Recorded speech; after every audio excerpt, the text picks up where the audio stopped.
Ir tada supras, kad kurti savąjį lizdą, turėti šitą jaukumą, gyventi šalyje, kurioje gimei, kur yra tie visi artimieji, net jeigu tu jau beveik nebepažįsti, tai yra didžiulė laimė. Aš netikiu, kad žmonės praras šitą jausmą, nes jis yra be galo stiprus. Aš čia esu visiškas optimistas, nepaisant to, kad mano pagrindinė tai yra Lietuvių išeivijos institutas. Aš tikrai manau, mano didesnė dalis draugų yra tokių, kurie ten dešimtmečiais prisibaščius po pasaulį, gyvena Kaune arba kur nors Prienuose ir sako, aš nemačiau gražesnės šalies. Čia visokiems muilo operų prisižiūrėjusiems tamsuoliams atrodo, kad Londonas tai yra viską išsprendžiantis dalykas. Čia yra, kitaip sakant, ir čia reikia irtis pro tą primetamą inerciją. Ir čia individualizmas su gale eiti prieš srovę ir nerodant, kad čia tu esi koks nors išskirtinis. Ne, tik kitoks. Laisvai. Aš nesu pranašesnis, aš nesu geresnis. Mano žinios yra taip pat ribotos. Kai ruošiausi pradėti pasakoti, buvau įsikalęs savo formulę, pradėsiu nuo to, kad kaip juokaujam kartais taip kolegų, kuo mažiau žinai, tuo lengviau skaitosi paskaitos. Aš norėjau tai pristatyti, kad išties apie tą temą, apie ką mes šnekam, aš labai nedaug žinau. Aš dalinuosiu savo patyrimu, o jums jau nuspręsti, kur dėti tuos samprotavimus, bet yra ką skaityti, jeigu norit, yra kur žiūrėti ir yra kaip atpažinti žmonės, su kuriais jūs dar norėtumėte sėdėti prie stalo, kada nekada gerti vyno taurę ir kalbėtis apie dalykus, kurie dar turi prasmę. Čia Meko žodžiai. Apie tai, kur yra pasaulio centras.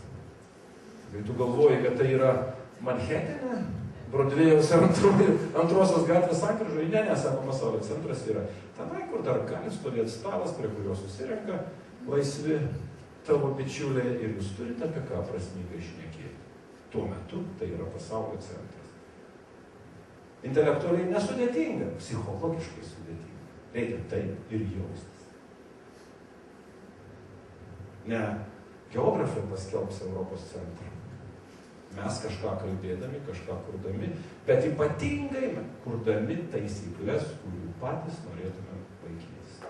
Nes didžioji lietuvių problema be abejo yra tas nenoras ir nesugebėjimas gyventi pagal fair play taisyklės. Arba garbingo žaidimo, garbingos konkurencijos. Ne dėl to, kad kokia nors nauda ar nenauda būtų, o dėl to, kad iš principo aš taip noriu gyventi. Ir aš tikiu, kad tų žmonių yra vis daugiau, žiūrėkit, matykit ir pamatysit, kad gal tik jiems reikia solidarumo sluoksnių, harmoningos asmenybės, ar to, kaip jūs tas vadinate. Kokios tavernų draugijos, jums sakiau, gintarai, kad yra istorikų įrodytas pavyzdys, sakykime, kada pirmieji Britų demokratijos žingsniai formuojasi, 19 amžiaus pradžia, Anglijoje veikia 25,000 draugijų. Ir tik va šitas susiorganizavusių įvairių viešų tikslų siekiančių žmonių sluoksnis ir buvo to gerbūvio garantas. Bet gindėve tai nebuvo visi žmonės. Jeigu paimsite enciklopediją Britannica, tai jums ties society definicija bus. Society tai yra tik susiorganizavę žmonės. Dabar mes dažniausiai tam taikom pilietinės visuomenės terminų, bet iš esmės tik dėl to, kad iš žodyno pabėgo pirminė žodžio visuomenė prasmė. Mes iš esmės kalbėtume apie visuomenę. Visuomenė ne visi žmonės. Visuomenė yra tie laisvi individualistai, kurie susideda į krūvą su visokiom, į visokias draugijas, bendro gėrio labui. Ar ąžuolus prižiūrėti žaliakalnyje, ar paminklus, ar muzikos talentus remti, ar dar ką nors daryti. Jie visi konkuruoja kaip individualistai ir visi dalyvauja tinkluose kaip civilizacijos taisyklių kūrėjai. Jeigu norit geriausia knyga lietuviškai, tai yra Abrahamo Maslovo Motyvacija ir asmenybė. Ne visi psichologai su tuo sutinka, bet mano tai yra mėgstamoji knyga. Ir tikiu, kad tas žmogus buvo tikrai labai išmintingas. Beje, Kavolis, kai jis rašo apie Kudirką, jis aiškiai suteikia Kudirkai Maslovo atpažintas asmenybės savybės. Ir žinot, kokios būtų svarbiausios. Maslovas nuolat stebėjo labai žymių žmonių praeityje, biografijas attyrinėjo ir stebėjo jo amžininkų labai žymių žmonių. Ir ten daugelį tokių savybių, bet Kavolis pritaiko Kudirkai, nenurodydamas tiesą sakant į Maslovą, nors jau buvo pasirodžiusi Maslovo motyvacija ir asmenybė. Sako, tai dažniausiai žmonės, kurie geba būti po vieną. Ne storas apvalkalas, o kietas stuburas. Ir tu gali būti Brazilijoje, gali gydyti indėnus, gali būti Lietuvoje, gali būti Prienuose, nebūtinai ministerijoje Vilniuje. Gali būti, nes esi atskiras. Kai esi atskiras ir pilnas, nesvarbu, kur tu gyveni, nesvarbu, kad tu nepriklausai didžiajai gaujai. Vilnius yra didžioji lietuvių gauja dabar. Tai priklausomas didesniai sukuria patogumo iliuziją. Tai viena, gebėjimas būti vienam ir antras, neprarasti ryšio su bendruomenė, su kitais. Ir vis Kudirkai šitą pritaiko tokį variantą. Aš manau, kad yra ką skaityti ir dar likęs gabalas mums sąmoningai gyventi. Aš esu visiškas optimistas, nors kitiems yra labai sunku tą įrodyti. Arvydas Šliogeris, mano bičiulis, sakydavo, kad optimistai skirstosi į dvi kategorijas. Yra optimistai iki rezignacijos arba nevilties ir optimistai po. Mes abu užsirašydavom antro tipo optimistus ir šitokį ir išlikęs esu. Ir tos įdos ar traumos jos yra svarstytinos, atpažintinos, bet nedemonizuotinos. Nedemonizuotinos. Ir viską galima žiūrėti su truputėlį humoro, ypač į save. Žiūrėti po Kamiu ir Sartro labai rimtai į save yra labai juokinga.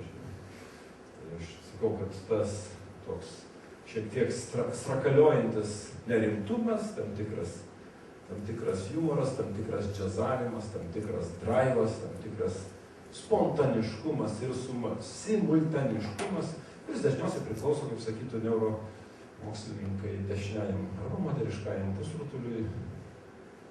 Tai yra vakarų civilizacijos ateities vardas. Esu visiškas optimistas. Klausykit, aš jau seniai turėjau baigti, ne? Gal tiesiog reziumuojant pabaigai ir pritraukiant dar prie tos mūsų temos, kurią mes turėjome. Jūsų manymų tiesiog, kokios galėtų būti tos pagrindinės vertybės, kurios garantuotų gerą konkurenciją ir gerą bendradarbiavimą? Man sunku tiesiai į tą klausimą atsakyti, nes didžioji vertybė būtų tartum pati ir banaliausia. Laisvė.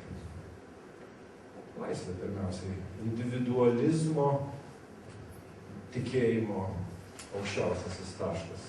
Laisvė su moraliniu įsipareigojimu. Ne laisvė nuo, o laisvė kam. Kad galėtum savo skirtingybę įgyvendinti iki žmogiškosios pilnatvės ir išlaikyti saitą su kitu ir jojo interesais. Toks Jeremy Rifkin yra parašęs drūtą knygą ir įspūdingą, vadinasi The Empathic Empire.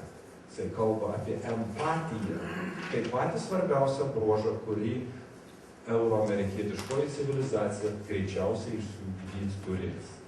Empatija tai kito žmogaus pajutimas, supratimas. Kad ir kaip tu siektumei savųjų tikslų, tas kitas šalia yra svarbiausias. Ir iš čia gebėjimas kitam ištiesti ranką, gebėjimas konkuruoti taip, kad neliptum per galvas ir netryptum nieko aplinkui. Aš sakau, nelietuvybėje pavojus, žmogiškumui pavojus. Bet tuo pačiu metu, manau, kad tikėjimas tom žmogiškosiom vertybėm, tikėjimas moralinių nuostatų produktyvumu. Kadangi aš nesu labai tikintis, aš nevartočiau religinių moralizavimo priemonių, nors tikiu, kad tikėjimas yra didelė dovana žmogui. Net aš skirtingai nuo Weberio herojų nesakysiu, kad padaro nuodėmę, bet sakyčiau, kad jeigu šito nesupranti, tai tu tiesiog labai prarandi. Tu tiesiog prarandi galimybę kokybiškiau gyventi šitoje bendruomenėje. Konkuruoti per bendradarbiavimą yra bendro gėrio, bendro kūrybiškumo ir rezultatyvumo garantas.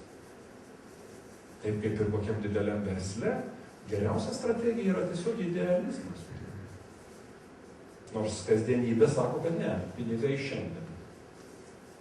Ir tada mes tokius sprinterius matom aplinkui, kurie žypteli ir dingsta. O tolimų distancijų bėgimų mažiau tada pasidaro. Tai aš sakyčiau, kad tai konkurencijai per bendradarbiavimą svarbiausiai suvokti, kad tai yra pats rezultatyviausias kelias. Aišku, reikalaujantis išties sąmoningo, laisvo žmogaus ir tam tikrų taisyklių.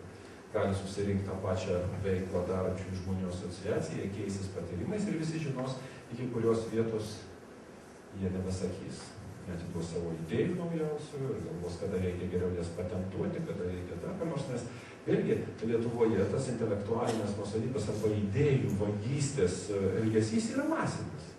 Ir galbūt mažiau tarp verslininkų, nes verslininkai išmokė ginti savo interesus, bet labai dažnai tarp akademikų, kurie gyvena tokiuose akademinėse gaujose. Ir visi nutylėjimai, tas nors, kad ten yra idėjos valdymas dažniausiai. Nurašomi gabalai, nenurodant, kad ten jau parašyta buvo, anksčiau kažkas sakė. Tai šitą yra masinis atkėsis pakankamai. Studiozai, kurie šiandien praeina universitetus ir kažkaip susiduria su to masiniu nusirašinėjimu ir jiems labai sunku pasakyti, pabandyk nenusirašyti iš principo. Niekaip nepabaigiu, man tikrai reikėtų, manęs laukia kitos susitikimas, bet aš tikrai pavyzdį pasakysiu dėl taisyklių ir dėl tos individualiosios konkurencinės aistros. Vytauto Didžiojo universitete mes prieš 15 metų sukūrėme teisės mokyklą paremtą Amerikos universitetų patirtimi. Prieš 7 metus Tarptautinio universiteto asociacija vardijo tai kaip patį geriausią Rytų Europos pilotuojantį projektą skirtą posttotalitarinių šalių teisės edukacijos permainoms. Aišku, mūsų biurokratija pasielgė priešingai, beveik uždarė tą mokyklą, nes netiko į posovietinę senąją schemą. Bet įgyvendinant tą mokyklą, iki dabar mokykla yra American Law School Association member ir paralelinis diplomas iš Michigan State Detroit College of Law yra suteikiamas absolventams. Bet viena iš sąlygų buvo etikos kodeksas. Senate svarstom projektą etikos kodeksą, tas buvo prieš gerą dešimtmetį. Vienas iš punktų, jeigu tu matai kolegą nusirašinėjantį, privalai pranešti dėstytojui. Kaip manot, kokia buvo senato, dėl tokių pagyvenusių įmitusių profesorių su visa sovietinė patirtim reakcija? Reakcija buvo, tai neįmanoma, ką mes čia stukačius ruošim. Teisės mokyklos vadas, daktaras Tadas Klimas, FBI Special Agent su aukščiausiais apdovanojimais, 20 metų patirtis, KGBistus gaudant prie Jungtinių tautų pastato New York'e. Betgi jie teisininkai turi. Taisyklės kaip vertybė. Taisyklės kaip vertybė. Kažkas iš principų. Susitarė laikais. Ko gero čia visai pabaiga. Tai ačiū ir aš atsiprašau, jeigu jūsų lūkesčius kur nors nuvyliau, buvot prisigalvoję, kad aš kažką pasakysiu, kad ypatingo, o aš iš tikrųjų nieko netartau ir išmanau.